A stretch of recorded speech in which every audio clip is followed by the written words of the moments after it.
Welcome to taiyareexamki.com। मैं अभिषेक श्रीवास्तव, आपका जीए गुरु। आज का डेली डोज करंट अफेयर के साथ मैं आपके साथ उपस्थित हूं और आज का करंट अफेयर डिस्कस करेंगे। सबसे पहले सभी लोगों को गुड इवनिंग, और जितने भी लोग लाइव हैं वो सबसे पहले अपनी अटेंडेंस दे दें, जिससे मैं समझ पाऊं कि कितने लोग यहां पर लाइव हैं। और दूसरी सबसे इंपॉर्टेंट बात क्या है कि ज्यादा से ज्यादा लोगों को अगर आप शेयर कर पाएंगे तो मैक्सिमम लोगों को करंट अफेयर की नॉलेज मिल जाएगी, या कहें तो करंट अफेयर की डिटेल मिल जाएगी। करंट अफेयर की क्लासेस भी अवेलेबल हैं या चल रही हैं। तो सभी लोगों को एक बार फिर से गुड इवनिंग। और करंट अफेयर स्टार्ट करने से पहले आप लोगों को बता दूं कि जो हमारी क्लासेस हैं वो एवरी 5 PM या कहें तो डेली 5 PM पर होती है। आज कुछ कारणों की वजह से 5:30 से स्टार्ट हुई है, तो मैं आप लोगों से क्षमा चाहूंगा। और स्टार्ट करते हैं आज का सेशन और आज के करंट अफेयर के साथ, ठीक है। तो सबसे पहले हमारी जो रेगुलर क्लासेस होती हैं, उस रेगुलर क्लासेस का जो सबसे पहला जो सिस्टम होता है, या कहें तो जो सबसे पहला फेज होता है, वो एक कोटेशन से स्टार्ट होता है। तो देखते हैं आज का कोटेशन क्या है। कल को आसान बनाने के लिए आज आपको कड़ी मेहनत करनी पड़ेगी। ये सभी लोगों को पता है। बहुत ही मतलब ऐसी मैंने कोई बहुत या कहें तो बहुत नई लाइन नहीं ले ली है, बट आपको पता है कि किसी भी सिलेक्शन के लिए आज आपको मेहनत तो करनी पड़ेगी। अगर आप चाहते हो कि आपका जो भविष्य है वो सुनहरा हो, वो कहे तो एक लाइन में अच्छा हो, तो उस सिचुएशन में आपको अभी से मेहनत तो करनी पड़ेगी। बस एक लाइन में याद रखना कि जो मेहनत आप कर रहे हो वो मेहनत कभी भी जाया नहीं जाएगी। ऐसे बहुत सारे स्टूडेंट हैं जो जिनको लगता है कि सर पता नहीं सर सिलेक्शन होगा या नहीं होगा। तो मैं हमेशा कहता हूं, वैसे गीता में भी कहा है कर्म करना है, फल की चिंता करने की जरूरत नहीं है। क्लियर है? तो बस वही बात है, आपको क्या करना है, बस अपने काम पर आपको फोकस रखना है, अपनी स्टडी को आपको कंटिन्यूटी बना के रखनी है। परेशान होने की जरूरत नहीं है। अगर आपने मेहनत की है तो सिलेक्शन जरूर होगा। क्लियर है? चलिए स्टार्ट करते हैं। हमारा जो नेक्स्ट सेशन है वो नेक्स्ट सेशन है कि आज का डेज देख लेते हैं, इंपॉर्टेंट डेज। तो आज है वर्ल्ड फार्मासिस्ट डे। हर 25 सितंबर कहें तो 25 सितंबर को मनाया जाता है वर्ल्ड फार्मासिस्ट डे। अब डेज से रिलेटेड सबसे जो इंपॉर्टेंट चीज होती है, अगर जो डे है पहले तो वो डे याद रखना है। तो आज फार्मासिस्ट डे है और उससे रिलेटेड अगर कोई थीम है तो आपको थीम भी क्या करना पड़ेगा, तैयार रखना पड़ेगा। तो अगर हम थीम की बात करें तो थीम क्या है इसका, ट्रांसफॉर्मिंग ग्लोबल हेल्थ। तो अगर हम वर्ल्ड फार्मासिस्ट डे की थीम की बात करें तो इसका थीम क्या है, ट्रांसफॉर्मिंग ग्लोबल हेल्थ। और अगर हम बात करें तो डेज की, तो आज कौन सा डे है, आज 25 सितंबर है। तो आज के दिन हम कौन सा डे मनाते हैं, वर्ल्ड फार्मासिस्ट डे मनाते हैं। क्लियर है? चलिए आगे बढ़ते हैं। हमारा जो थर्ड सेशन है, पहला सेशन हो गया हमारा कोटेशन का या कोट्स का हो गया, सेकंड सेशन हो गया इंपॉर्टेंट डेज का। अब आते हैं थर्ड सेशन, जो सबसे इंपॉर्टेंट सेशन है वो है हमारा क्वेश्चन आंसर सेशन। तो जल्दी से जितने लोग लाइव हैं या कहें तो जितने भी लोग हैं वो तैयार हो जाएं क्वेश्चन आंसर सेशन के लिए, और स्टार्ट करते हैं। सभी को एक बार फिर से गुड इवनिंग। जो भी लोग लाइव हैं वो हाँ बिल्कुल कमेंट लाइक और सब्सक्राइब, बिल्कुल आपको कमेंट लाइक सब्सक्राइब करना है। चलिए स्टार्ट करते हैं। सबसे पहले पहला क्वेश्चन है हमारा, HDFC life partnered with which bank to sell insurance policy. यहां पर याद रखना विद व्हिच बैंक्स, तो किस बैंक के साथ, किस बैंक के साथ HDFC लाइफ ने पार्टनर किया है किस बैंक के साथ अपनी इंश्योरेंस पॉलिसी को सेल करने के लिए। आपके सामने चार ऑप्शन है। पहला ऑप्शन है एक्सिस बैंक, सेकंड ऑप्शन है यस बैंक, थर्ड ऑप्शन है यूको बैंक और फोर्थ ऑप्शन है बैंक ऑफ बड़ौदा। चलिए देखते हैं इसका सही आंसर क्या है। इसका जो सही आंसर है वो है यस बैंक। अगर हम बात करें, यस बैंक का जो हेडक्वार्टर है वो मुंबई है। यूनाइटेड यूको बैंक और इलाहाबाद बैंक, इन तीनों का हेडक्वार्टर कहां पर है, कलकत्ता में है। बैंक ऑफ बड़ौदा की बात करें तो इसका जो हेडक्वार्टर है वडोदरा में है। आपको टॉप 3 बैंक आपको याद रखना है। नंबर 1 पे आता है SBI, नंबर 2 पे आता है PNB और नंबर 3 पे आता है बैंक ऑफ बड़ौदा। क्लियर है? 12 पब्लिक सेक्टर बैंक में टॉप 3 बैंक्स आपको तैयार रखना है। एक्सिस बैंक की बात करें तो एक्सिस बैंक का भी हेडक्वार्टर कहां पर है? मुंबई में। अगर हम एक्सिस बैंक की बात करें, यस बैंक की बात करें, तो ये दोनों क्या है? प्राइवेट बैंक है। और यूको बैंक और बैंक ऑफ बड़ौदा क्या है? एक पब्लिक सेक्टर बैंक या गवर्नमेंट बैंक है। चलिए आगे बढ़ते हैं नेक्स्ट क्वेश्चन की तरफ। Which minister of state for railway in India died from corona? अभी मैंने आपको कल ही बताया था कि हाल ही में एक मिनिस्टर हैं स्टेट फॉर रेलवे के, जिनकी अभी हाल ही में डेथ हुई है कोरोना से। तो आपके सामने 4 ऑप्शन है, इसका सही आंसर देखते क्या है। पहला ऑप्शन है पीयूष गोयल, सेकंड ऑप्शन है सुरेश अंगाड़ी, तीसरा ऑप्शन है गोपाल मुखे और चौथा ऑप्शन है ननाफ तीज। 4 ऑप्शन आपके सामने है, पीयूष गोयल, सुरेश अंगाड़ी, गोपाल मुखे और ननाफ तीज। देखते हैं इसका सही आंसर कौन सबसे पहले देता है। इसका सही आंसर क्या है? पीयूष गोयल, सुरेश अंगाड़ी, गोपाल मुखी, ननावदीज। जो लोग ऑनलाइन हैं वो अपना आंसर दे सकते हैं। पहला ऑप्शन है, सुरेखा मैम ने आंसर दिया है B, Suresh Angadi. Very good evening ma'am, आज लेट हो गया, आपका एक क्वेश्चन मिस हो गया है। चलिए देखते हैं इसका सही आंसर क्या है। इसका सही आंसर है सुरेश अंगाड़ी। चलिए आते हैं थर्ड क्वेश्चन की तरफ। वेयर डिड डीआरडीओ टेस्ट अभ्यास रिसेंटली? अभी कल ही मैंने आपको बताया था कि डीआरडीओ ने एक अभ्यास रिसेंटली कहां पर लॉन्च किया है। क्वेश्चन है आपका मध्य प्रदेश पहला ऑप्शन है, सेकंड ऑप्शन है तमिलनाडु, थर्ड ऑप्शन है उड़ीसा और फोर्थ ऑप्शन है केरला। पहला ऑप्शन है मध्य प्रदेश, सेकंड ऑप्शन है तमिलनाडु, थर्ड ऑप्शन है उड़ीसा, फोर्थ ऑप्शन है Kerala. Surekha ma'am very good evening. इसका सही आंसर दीजिए। आपका एक क्वेश्चन पहले से मिस हो गया है, ये क्वेश्चन मिस नहीं होना चाहिए। इसका सही आंसर क्या होगा जल्दी से कमेंट बॉक्स में टाइप करें। मध्य प्रदेश, तमिलनाडु, उड़ीसा और हम बात करते हैं केरला। चलिए इसका सही आंसर है उड़ीसा। सुरेखा मैम ने इसका सही आंसर दिया है, इसका सही आंसर है उड़ीसा। आते हैं फोर्थ क्वेश्चन की तरफ। On which date world maritime day is observe? अभी मैंने आपको कल ही बताया था कि अगर हम बात करें 25 ऑप्शन है आपके पास, 25 सितंबर, 24 सितंबर, 23 सितंबर, 22। तो यहाँ पर जल्दी से मुझे बताना इसका सही आंसर क्या है। मैंने अभी कुछ दिन पहले इसको डिस्कस किया था या आपसे बताया था, तो जल्दी से मुझे बताएं इसका सही आंसर क्या है। वर्ल्ड मैरीटाइम डे कब ऑब्जर्व किया जाता है? विश्व समुद्री दिवस कब मनाया जाता है? 25 सितंबर, 24 सितंबर, 23 सितंबर या 22 सितंबर? इसका सही आंसर क्या है? इसका सही आंसर सुरेखा मैम ने दिया है 24 सितंबर। बहुत बढ़िया मैम। चलिए लास्ट क्वेश्चन का इसका जवाब भी सही दीजिएगा। The Reserve Bank of India has appointed A K. Das as the new administrator of which bank? A K. Das को न्यू एडमिनिस्ट्रेटर बनाया गया है किस बैंक का? आरबीआई ने अपॉइंट किया है। आपको पता है कि इंडिया में जितनी भी बैंकें हैं उन सभी बैंकों को रेगुलेट करने का काम किसका है? आरबीआई का है। तो यहां पर आरबीआई ने क्या किया है? अपॉइंट किया है किसको? ए.के. दास को new administrator of which bank? इसका सही आंसर क्वेश्चन बात करें इसके तो 4 ऑप्शन है, पीएमसी बैंक, एसबीआई, नाबार्ड और सिडबी। आपके सामने 4 ऑप्शन है, जल्दी से इसका सही आंसर दीजिए। इसका सही आंसर दिया है पीएमसी बैंक। चलिए देखते हैं इसका सही आंसर क्या है। इसका सही आंसर है पीएमसी बैंक। बहुत बढ़िया सुरेखा मैम। बस रेगुलरली अगर आप इसी तरह से अगर क्लासेस कर रहे हैं तो आपके लिए बहुत बढ़िया रहेगा। आप आसानी से किसी भी सिलेक्शन को या किसी भी लक्ष्य को प्राप्त, या एक सिंपल सी लाइन में जो आपके गवर्नमेंट जॉब का सपना है वो हमें और आपको मिलके ही पूरा करना है। क्लियर है? बस 2 कदम आप चलें, 2 कदम हम चलें, बस किसी भी मंजिल को आसानी से प्राप्त कर सकते हैं या पा सकते हैं। चलिए स्टार्ट करते हैं आज की सबसे इंपॉर्टेंट सबसे पहली न्यूज।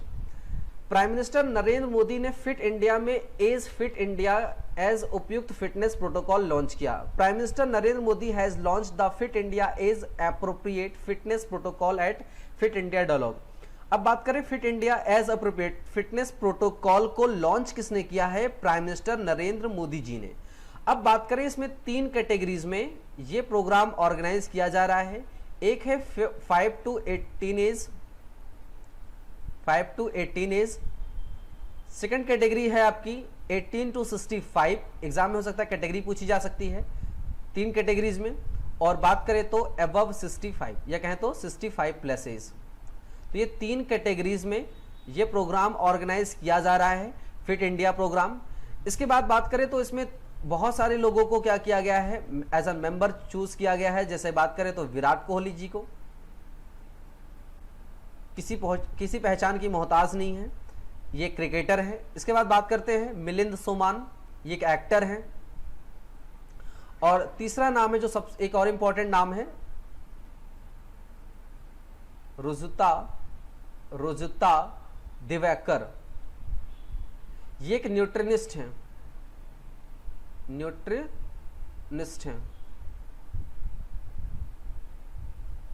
तो यहां पर मिलिंद सोमान जो एक एक्टर हैं, विराट कोहली एक क्रिकेटर है, और यहां पर रुजुता दिवाकर एक न्यूट्रिनिस्ट हैं। ठीक है, तो अब यहां पर आपको याद रखना है, फिट इंडिया प्रोग्राम में अक्सर हमने देखा होगा कि फील्ड पर विराट कोहली बहुत ज्यादा फिट या चुस्त या रहते हैं, या कहें तो बहुत ज्यादा एक्टिव रहते हैं फील्ड पर, इसी वजह से यहां पर इनको फिट इंडिया प्रोग्राम में लिया गया है। अच्छा, सबसे इंपॉर्टेंट चीज है कि ये जो फिट इंडिया प्रोग्राम में भी कहा गया है कि भाई सभी अगर फिट रहेंगे, किसी भी अगर हम बात करें स्वस्थ मस्तिष्क में, या कहें तो स्वस्थ शरीर में स्वस्थ मस्तिष्क निवास करता है, तो अगर हम फिट रहेंगे तभी हमारा ब्रेन भी फिट रहेगा। चलिए बढ़ते हैं नेक्स्ट न्यूज की तरफ। एक बहुत इंपॉर्टेंट न्यूज है, पूर्व ऑस्ट्रेलियाई क्रिकेटर और प्रसिद्ध टिप्पणीकार डीन जोन्स का निधन। Australian cricketer and renowned former commentator Dean Jones passed away. एक क्रिकेटर है जो किस देश से बिलोंग करते हैं, ऑस्ट्रेलिया से। नाम क्या है इनका, डीन जोन्स। तो अभी हाल ही में डीन जोन्स का निधन हुआ है। एग्जाम के लिए इंपॉर्टेंट क्या क्या पूछी जा सकती है कि हाल ही में एक व्यक्ति का, या कहें तो हाल ही में डीन जोन्स का निधन हुआ है, ये किस खेल से रिलेटेड है, तो याद रखना है क्रिकेटर है। किस देश से रिलेटेड है, तो ऑस्ट्रेलिया से है। इनके बारे में दो बातें और याद रखनी है, इन्होंने 52 टेस्ट खेले हैं, 52 टेस्ट खेले हैं, और 164 इन्होंने ओडीआईज खेले हैं, और अगर हम बात करें, इन्होंने स्टार्ट किया था, या कहें तो इन्होंने 1984 में इन्होंने स्टार्ट किया था 1994 तक, कहने का मतलब 10 साल। और अगर हम बात करें इनके टोटल इंटरनेशनल रन की बात करें तो कितने रन थे, 9500 टोटल इंटरनेशनल रन थे। तो कभी इतना डिटेल में नहीं पूछा जाएगा, बट आपको अपडेट रखना है कि इन्होंने 52 टेस्ट खेले हैं, 164 ओडीआईज, और अगर हम बात करें तो 1924 में इन्होंने क्या किया था, अपना डेब्यू किया था, और 1994 तक, तो 10 साल तक। और इसके बाद बात करें तो उन्होंने टोटल इंटरनेशनल जो रन बनाए हैं वो 9500 उन्होंने रन बनाए। बट मेरे हिसाब से अगर एग्जाम के लिए क्वेश्चन अगर बन सकता है तो क्वेश्चन क्या बन सकता है, जो सबसे इंपॉर्टेंट है वो है कि डीन जोन्स का भी हाल ही में निधन हुआ है, तो यह किस देश से हैं और कौन सा खेल खेलते हैं, या कहें तो किस खेल से संबंधित हैं। तो किस खेल से संबंधित हैं, क्रिकेटर हैं, और किस देश से बिलोंग करते हैं, तो ऑस्ट्रेलिया से हैं। क्लियर है इतनी सारी बात। चलिए आगे बढ़ते हैं। टाइम पत्रिका ने time 100 most influential people list 2020 जारी की है। भारत के प्रधानमंत्री श्री नरेंद्र मोदी सूची में एकमात्र राजनेता हैं। Time magazine has release the time 100 most influential people list 2020। Prime minister of India Shri Narendra Modi is the only politician on the list. अगर अभी हम बात करते हैं तो टाइम पत्रिका की बात करते हैं, टाइम मैगजीन है एक, और इस मैगजीन ने 5 कैटेगरीज को सिलेक्ट किया है। इस 5 कैटेगरीज में नरेंद्र मोदी जो एकमात्र पॉलिटिशियन है इन्हें चुना है। तो बात करते हैं पहले 5 कैटेगरीज की, किन किन कैटेगरीज में रखा गया है। एक पायनर्स कैटेगरीज में है, या किसी आर्टिस्ट को दिया है, आर्टिस्ट कैटेगरीज में है। लीडर कैटेगरीज में नरेंद्र मोदी जी को दिया गया है। फिर अगर हम बात करें टाइटन्स कैटेगरीज है, और एक कैटेगरी है आपकी आइकॉन्स कैटेगरी है। इंडिया में बात करें तो 3 कैटेगरीज में आर्टिस्ट, लीडर और आइकन्स। अगर हम आइकन्स की बात करें तो ये दिया गया है बिल्किस को, जो अभी रिसेंटली अगर हम बात करें दादी फ्रॉम शाहीन बाग, याद रखना है इनका नाम, दादी फ्रॉम शाहीन बाग। अगर हम लीडर की बात करें तो नरेंद्र मोदी जी को, तो 3 इंडियन का नाम याद रखना है, नरेंद्र मोदी जी। और अगर हम आर्टिस्ट की बात करते हैं, एक बहुत ही इंपॉर्टेंट नाम है और मेरे बहुत ही फेवरेट कह सकते हैं एक्टर हैं, आयुष्मान खुराना। तो यह आयुष्मान खुराना, नरेंद्र मोदी और बिल्किस जो दादी फ्रॉम शाहीन बाग से। तो आपको ये बात आपको याद रखनी है, 5 कैटेगरीज याद रखनी है, इन कैटेगरीज में दिया गया है। अगर एग्जाम के लिए पॉइंट ऑफ व्यू से बात करें तो एग्जाम में पूछा जाता है कि टाइम मैगजीन ने रिलीज किया है 100 मोस्ट इन्फ्लुएंशियल पीपल लिस्ट की 2020, तो इसमें किस पॉलिटिशियन को रखा गया है, तो नरेंद्र मोदी जी को। अगर आर्टिस्ट कैटेगरी में बात करें तो आयुष्मान खुराना को, आइकन्स में बात करें तो बिल्किस को, जो दादी फ्रॉम शाहीन बाग से। चलिए आगे बढ़ते हैं एक और नेक्स्ट न्यूज की तरफ।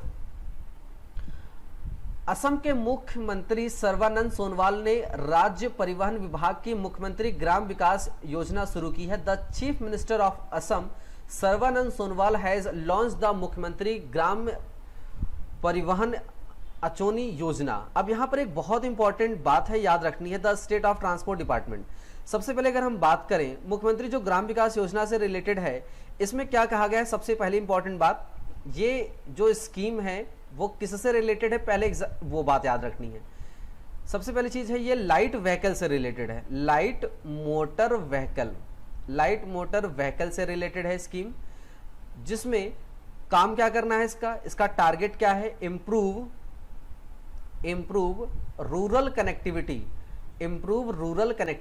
क्योंकि बहुत सारे गांव हैं जहां पर अभी भी वाहनों की कनेक्टिविटी प्रॉपर नहीं है। अगर हम बात करें इसमें क्या टारगेट रखा गया है, तो फर्स्ट फेज का जो टारगेट है जिसमें 10,000 विलेज को क्या किया जाएगा, कनेक्ट किया जाएगा, और इसका जो बजट है वो है 100 करोड़ बजट है। अगर हम सीएम की बात करें तो सीएम पता ही चल गया है, सीएम कौन है, सर्बानंद सोनोवाल। और अगर हम गवर्नर की बात करें तो गवर्नर है जगदीश मुखी। मैं आपको जब करंट अफेयर का जब लाइव क्लास जब मैं आपको स्टैटिक की क्लास लूंगा तो वहां पर जैसे आपको सीएम गवर्नर भी एग्जाम में पूछे जाते हैं, तो मैं आपको ट्रिक से चीजों याद करा दूंगा। जैसे अगर हम असम की बात करें, जल्दी से बता देते, असम को यहां से हम सम वर्ड ले लेते हैं, सम का मतलब यहां से समान से है। अगर जहां सम यहां पे समान, असम समान, तो जहां के लोगों से समान क्या कहते तो बर्ताव किया जाए, मतलब सभी को समान समझा जाए, तो सीधी सी बात है वहां पर भी सर्वानंद, यहां पर क्या सर्वानंद, यहां पर एक वर्ड आ रहा है आनंद, तो जहां पर सभी लोगों को समान समझा जाएगा तो वहां पर क्या रहेगा, आनंद रहेगा। तो याद रखना है वहां के सीएम कौन है, सर्बानंद सोनोवाल। क्लियर है, असम सर्बानंद सोनोवाल, तो सीएम रटने की जरूरत नहीं, याद हो जाएगा ट्रिक से। इसके बाद बात करें, सबसे पहले अगर उठने के बाद हम भगवान को याद करते हैं तो यहां याद रखना जगदीश मुखी, मुख से किसका नाम लेना है, भगवान का नाम लेना है, तो जगदीश मुखी। तो गवर्नर है जगदीश मुखी और इसके सीएम है सर्बानंद सोनोवाल। तो इस तरह से ट्रिक बना सकते हैं हम, कोशिश करें तो कुछ भी हासिल कर सकते हैं। बस आपको जैसे कहते हैं नहीं, बस अगर आप चाहें तो आसमान में भी छेद कर सकते हैं, बस वो ना कहते हैं वो जो पत्थर है बस उसे तबीयत से उछालना पड़ेगा, बस उस तबीयत से अगर उछालते हैं, उस हिम्मत से उछालते हैं, तो हम उस अगर बात करें तो उस बादल में भी छेद कर सकते हैं। जब एक व्यक्ति, अगर बात करें दशरथ माझी, जिसे हम बात करें बिहार के दशरथ माझी, जिन्होंने पहाड़ को छेनी हथौड़े से काट कर रास्ता बना सकते हैं, तो कोई भी कुछ भी कर सकता है। क्लियर है, तो बस अपना जो कहते हैं, जो अपनी मेहनत है, जो अपनी इच्छा है, अपनी दृढ़ इच्छा है या अपना साहस है, अगर उसको नहीं खोते हैं तो हम कुछ भी कर सकते हैं। चलिए स्टार्ट करते हैं नेक्स्ट न्यूज। राजस्थान के मुख्यमंत्री अशोक गहलोत ने राजस्थान राज्य सड़क परिवहन निगम की योजना को मोक्ष कलश योजना 2020 का नाम दिया है। The chief minister of Rajasthan Ashok Gehlot has approved the Rajasthan state road transport corporation scheme called मोक्ष कलश योजना। अब एग्जाम के लिए इंपॉर्टेंट यहां पर है, याद रखना है कि स्कीम का नाम क्या है, मोक्ष कलश योजना, और किस स्टेट की बात की जा रही है, राजस्थान। और राजस्थान के मुख्यमंत्री की बात करें तो अशोक गहलोत। अब यहाँ पर ये जो स्कीम है किससे रिलेटेड है, ये फ्री बस ट्रैवलिंग। अभी देखा होगा कि जैसे कि दिल्ली में क्या होता है कि जितने भी फीमेल्स हैं, महिलाओं का कोई भी टिकट गवर्नमेंट बसेस में नहीं मिलता है, ठीक है, उनको एक कहते हैं पिंक कलर का, जैसे आपको पता है कि गर्ल्स का जो फेवरेट कलर होता है पिंक कलर होता है, तो पिंक कलर का एक टिकट दिया जाता है। हाँ, अक्सर इस चीज़ का ध्यान देना है कि जब जैसे कि दिल्ली वगैरह में क्या सिस्टम है कि अगर आप वहाँ पर ट्रैवल करते हैं तो जैसे कि बॉयज या कहते हैं मेल सेक्टर है तो वो क्या करते हैं, टिकट ले लेते हैं कहाँ का, बट जो फीमेल सेक्टर होते हैं उनको क्या करते हैं, बस उनको एक पिंक टिकट ले लेना होता है कि भाई ये आपको फ्री ट्रैवल कर रही हैं। चलिए बात करते हैं, यहाँ पर फ्री बस ट्रैवलिंग की बात की जा रही है। एक स्कीम है जो फ्री बस ट्रैवलिंग दे जा रही है। इसमें इंपॉर्टेंट क्या है कि 2 मेंबर पर फैमिली, 2 मेंबर को पर फैमिली से 2 मेंबर को क्या किया जाता है, बस फ्री ट्रैवलिंग का टिकट दिया है। कोई भी महिला पुरुष की बात नहीं की है, 2 लोगों की, ठीक है। चलिए आप बात करते हैं नेक्स्ट न्यूज की तरफ। United nation conference on trade and development UNCTAD has predicted that the GDP of India will contract by 5.9% in the year 2020। अब यहां पर एक इंपॉर्टेंट न्यूज है, मैंने पहले ही बताया कि जीडीपी से रिलेटेड इंपॉर्टेंट न्यूज बहुत सारी होती हैं और जीडीपी से रिलेटेड आपको याद रखना है ग्रॉस डोमेस्टिक प्रोडक्ट। अभी यहां पर क्या बात बोली है, 5.9% माइनस में बात बोली है। किसने बोली है? UNCTAD ने। एग्जाम के लिए इंपॉर्टेंट क्या है? UNCTAD का आपको फुल फॉर्म याद रखना है, United nation conference on trade and development. देखिए जब भी क्वेश्चन जीडीपी से आती है तो इंडिया की इकोनॉमिक जो ग्रोथ है, जब भी जीडीपी ग्रोथ से रिलेटेड क्वेश्चन एग्जाम में पूछा जाता है तो आपको बस केवल याद रखना है किसने कितना रेटिंग की है और किसने रेटिंग की है, बस एग्जाम में इतना इंपॉर्टेंट है। हाँ, कभी एग्जाम में पूछा जाता है कि भाई UNCTAD का हेडक्वार्टर कहाँ पे है, तो UNCTAD का जो हेडक्वार्टर वो है जिनेवा स्विट्जरलैंड में। कहाँ पर है? जिनेवा स्विट्जरलैंड में। जिनेवा स्विट्जरलैंड में। अगर हम इसके हेड की बात करें, अगर इसके हम हेड की बात करें तो इसके जो हेड हैं वो हैं मुखिशा। मुखिशा नाम थोड़े से अजीब से होते हैं, मुखिशा कितुई, मुखिशा कितुई नाम याद रखना है, मुखिशा कितुई। और अगर हम बात करें ये फाउंड कब हुआ था, UNCTAD स्टैब्लिश कब हुआ था, तो 30 दिसंबर 1964। तो 13 दिसंबर 1964 को UNCTAD बना था, हेडक्वार्टर जेनेवा स्विट्जरलैंड में। और अगर इसके हम हेड की बात करें तो हेड का नाम है मुखिशा कितुई। बस थोड़ा सा नाम याद रखना है, नाम थोड़े से अक्सर क्या होता है बच्चे कहते हैं कि सर ऐसे नाम कैसे याद होंगे, है ना, तो परेशान होने की बिल्कुल जरूरत नहीं है। अगर इंडिया में नाम होता तो इंडिया में नाम आसान से, है ना, छोटू मोटू इंटू पंटू कोई भी नाम हो जाता है, बंटी बबली, बट थोड़े से नाम होंगे, नाम के लिए परेशान होने की जरूरत नहीं है। नाम क्या है इनका? मुखिशा कितुई। चलिए बढ़ते हैं नेक्स्ट न्यूज की तरफ। 72 एमी अवार्ड 2020 में कोविड-19 के समय में हॉलीवुड के पहले प्रमुख शो की शुरुआत हुई। समारोह की मेजबानी लॉस एंजल्स में एक खाली थिएटर में जिमी किमेल ने की। जिमी किमेल इंपॉर्टेंट न्यूज है कि यहाँ पर बात करें तो मेजबानी किसने की है, होस्ट कौन था, तो जिमी किमेल द्वारा की गई, जिसमें दर्शकों की नामांकित कटआउट। मतलब एग्जाम के लिए इंपॉर्टेंट क्या है कि एमी अवार्ड 2020 अनाउंस्ड किया गया है, किस नंबर का है, और एग्जाम के लिए इंपॉर्टेंट क्या है, इसका होस्ट कौन था। अब बात करें कुछ कैटेगरीज का याद रखना है। ड्रामा सीरीज में सक्सेशन, ड्रामा सीरीज में किसको अवार्ड मिला? सक्सेशन को। Supporting actress in drama series की बात करें तो जूलिया गैर्नर को ओज़ार्क के लिए। Supporting actress in drama series की बात करें, एक्टर की बात करें तो बिली क्रूडप अगर बात करें तो किसके लिए? द मॉर्निंग शो के लिए। आउटस्टैंडिंग डायरेक्टिंग की बात करें ड्रामा सीरीज सक्सेशन के लिए। Outstanding writing for a drama series succession के लिए। Lead actress in drama series की बात करें तो जेंडिया यूपीरिया के लिए। लीड एक्टर इन या ड्रामा सीरीज की बात करें तो जेरेमी स्ट्रॉन्ग फॉर सेक्शन। मतलब बहुत सारे अवार्ड किसको मिले हैं? सक्सेशन को मिले हैं। तो बस एग्जाम के लिए इंपॉर्टेंट रहेगा ये सारी चीजें। बस एमी अवार्ड से रिलेटेड आपको याद रखना है जो कुछ इंपॉर्टेंट, वैसे तो बहुत सारे इंपॉर्टेंट फैक्ट रहे हैं बट आपको इतना तो तैयार करके रखना पड़ेगा। चलिए आगे बढ़ते हैं एक नेक्स्ट न्यूज की तरफ। The Ministry of Electronics and Information Technology (MEITY) and Niti Aayog will organize a summit on artificial intelligence RAISE 2020 Responsible Artificial Intelligence for Social Empowerment। अब यहाँ पर एग्जाम के लिए इंपॉर्टेंट क्या है? रेज का फुल फॉर्म है, आपको याद रखना है 2020, तो एग्जाम के लिए इंपॉर्टेंट है रेज। अब यहाँ पर minister of IT information technology की बात करें, नीति आयोग के साथ किस पर बात की? कौन सा एक समिट ऑर्गेनाइज कर रहा है? आर्टिफिशियल इंटेलिजेंस पर। अब अगर हम बात करें इसका जो मेन टारगेट है, देखिए कोई भी न्यूज पढ़ने से पहले न्यूज में दी हुई सबसे इंपॉर्टेंट बात क्या होती है? इसका टारगेट क्या है या इसका एम क्या है? तो एआई फॉर सोशल ट्रांसफॉर्मेशन, मतलब आर्टिफिशियल इंटेलिजेंस को यूज करना है किस किस एरियाज में यूज करना है? जैसे हेल्थ केयर में, जैसे एग्रीकल्चर में, जैसे एजुकेशन में, जैसे अगर हम बात करें स्मार्ट मोबिलिटी की बात करें, ठीक है, तो हेल्थ केयर हो गया, एग्रीकल्चर सेक्टर हो गया, एजुकेशन सेक्टर हो गया, स्मार्ट मोबिलिटी सेक्टर हो गया। इन सारे सेक्टर में मतलब कहने का मतलब है कि नीति आयोग के साथ इलेक्ट्रॉनिक्स एंड इंफॉर्मेशन टेक्नोलॉजीज ने आर्टिफिशियल इंटेलिजेंस को कुछ मतलब कहें तो फील्ड में या कहें तो बहुत सारे सेक्टर में एरियाज में लागू करने की बात की है या उसको अच्छा बनाने की बात की है। वो सेक्टर कौन कौन से हैं? हेल्थ केयर सेक्टर है, एग्रीकल्चर है, एजुकेशन है, या स्मार्ट मिडिल या कहें तो स्मार्ट मोबिलिटी सेक्टर है। क्लियर यहां तक सारी चीजें? चलिए बढ़ते हैं नेक्स्ट न्यूज की तरफ। IDFC First Bank will launch Safe Pay a contactless debit card based payment facility. अब यहां पर एक इंपॉर्टेंट न्यूज है, IDFC फर्स्ट बैंक ने एक सेफ पे कॉन्टैक्टलेस डेबिट कार्ड बेस्ड, मतलब कि डेबिट कार्ड आपने देखा होगा कि कहीं पर भी जब आप शॉपिंग वगैरह करते हैं तो क्या होता है कि डेबिट कार्ड जब डेबिट कार्ड मशीन की बात करते हैं या आपकी पेमेंट मशीन की बात करते हैं तो वहां पर आपको डेबिट कार्ड लगाना पड़ता है, जैसे आप ATM में लगाते हो।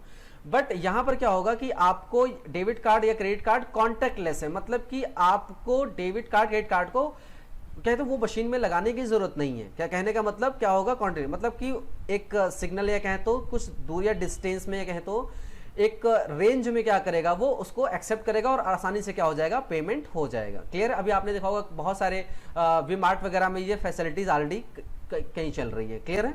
चलिए अब इसमें सबसे इंपॉर्टेंट बात है, कुछ चीजें जान लेते हैं। सबसे पहले MD एंड CEO की बात करें, MD एंड CEO की बात करें तो इसके जो MD CEO हैं V वैद्यनाथन, V वैद्यनाथन। अगर इसके हेडक्वार्टर की बात करें तो इसका हेडक्वार्टर कहां पर है? मुंबई में है। क्लियर है? अब बात करते हैं इसमें कुछ इंपॉर्टेंट फैक्ट देख लेते हैं। जो सबसे इंपॉर्टेंट फैक्ट है, सेफ पे इम्बेड्स नियर फील्ड कम्युनिकेशन, मतलब किस टेक्नोलॉजी पर काम करेगा? NFC पर। In the IDFC first mobile app to enable secure payment using a debit card issued by the bank. Clear? तो बता दिया पहले से ही। अब यहां पर एक इंपॉर्टेंट बात है, आ सोशल डिस्टेंसिंग फ्रेंडली, बहुत इंपॉर्टेंट बात यहां पर बोली गई है कि कार्ड को लगाने की जरूरत नहीं है। Social distancing friendly way to pay, मतलब आसानी से आप क्या करेंगे, उस जो आपकी मशीन होती है उस मशीन से कॉन्टेक्टलेस पेमेंट है तो मतलब एक डिस्टेंस में क्या हो जाएगा, आसानी से क्या हो जाएगा, पेमेंट हो जाएगा। अब इंपॉर्टेंट पॉइंट क्या याद रखना है कि safe pay enables contactless payment up to 2000 पर ट्रांजेक्शन, मतलब पर ट्रांजेक्शन मतलब मैक्सिमम 2000 का पेमेंट हो सकता है। और डेली की लिमिट की बात करें तो 20,000 पर डे, मतलब एक दिन में जो लिमिट है वो 20,000 की है। और अगर एक ट्रांजेक्शन पर ट्रांजेक्शन की बात करें तो पर ट्रांजेक्शन की जो लिमिट है वो है 2,000 रुपए। तो ये डेटा इंपॉर्टेंट है एग्जाम के पॉइंट ऑफ व्यू से। मतलब दो बातें आपको याद रखनी है कि जो ये पेमेंट सिस्टम है सेफ पे का, इसमें पर ट्रांजेक्शन मैक्सिमम कितना हो सकता है, 2,000 रुपए। और अगर हम बात करें एक दिन के लिमिट बात कितनी कर दी गई है, 20,000 पर डे। चलिए आगे बढ़ते हैं नेक्स्ट न्यूज की तरफ। एक बहुत इंपॉर्टेंट न्यूज है, महान गायक SP बाला सुब्रमण्यम का निधन हो गया है। उन्होंने 1966 में तेलुगु फिल्म श्री श्री मर्यादा रमन्ना से अपना गायन शुरू किया था। Legendary singer SP Balasubrahmanyam has passed away. He made his singing debut in 1966 with Telugu movie Shri Shri Maryada Ramanna. तो ये एक बहुत इंपॉर्टेंट न्यूज है। SP बालासुब्रमण्यम जो बहुत इंपॉर्टेंट या कहे तो बहुत महान गायक सिंगर थे, जिन्होंने लगभग 40,000, बहुत इंपॉर्टेंट है, 40,000 सॉन्ग्स मैक्स बात करें, इससे ज्यादा सॉन्ग्स इन्होंने गाए हैं। और कितनी लैंग्वेजेस में, लगभग 16 भाषाओं में, 16 भाषाओं में। अगर हम बात करें तो इनको नेशनल अवार्ड हिंदी भाषा की बात करें, नेशनल अवार्ड हिंदी लैंग्वेज में, sorry national award Hindi language में बात करें, हिंदी लैंग्वेज में किस गाने के लिए दिया गया था, तो एक गाना था तेरे मेरे बीच में, तेरे मेरे बीच में। और अगर हम मूवी की बात करें तो मूवी का नाम था एक दूजे के लिए। मूवी का नाम क्या था, एक दूजे के लिए। तो आपको मूवी का नाम भी याद रखना है, गाने का नाम याद रखना है। बस इंपॉर्टेंट न्यूज क्या है कि एग्जाम में पूछा जाता है कि हाल ही में SP बालासुब्रमण्यम का निधन हुआ था, ये क्या थे, तो ये एक महान सिंगर थे जिन्होंने लगभग 40,000 से ज्यादा सॉन्ग्स गाए, लगभग 16 भाषाओं में गाए। और इनको नेशनल अवार्ड हिंदी लैंग्वेज की बात करें तो तेरे मेरे बीच में एक सॉन्ग के लिए दिया गया। और अगर हम बात करें किस मूवी का गाना था तो ये एक दूजे के लिए। तो आज का जो करंट अफेयर का सेशन था वो यहीं पर फिनिश होता है। बस आप लोगों से एक रिक्वेस्ट है, करंट अफेयर को डेली पढ़ने की जरूरत है। अगर आप डेली चीज़ों को अगर आप पढ़ते हैं तो आसानी से अपने सिलेक्शन को, मतलब एक लाइन में याद रखिए कि सिलेक्शन, मैंने आपको पहले ही बताया कि ऐसा कोई काम नहीं है या ऐसा कोई लक्ष्य नहीं है, ऐसा कोई टारगेट नहीं है जिसे हम अचीव नहीं कर सकते हैं। बस वो मेहनत, वो लगन हमारी होनी चाहिए कि हम किसी भी सिलेक्शन को आसानी से प्राप्त कर सकें। बस आपको वो डेडिकेशन दिखाना पड़ेगा कि आप सिलेक्शन के लिए तैयार हैं। अगर आप सिलेक्शन के लिए तैयार हैं तो सिलेक्शन अपने आप हो जाएगा। बस उस डेडिकेशन के साथ वर्क करने की जरूरत है और सिलेक्शन तो होगा ही होगा। ठीक है, तो आज के लिए इतना ही। Thank you class.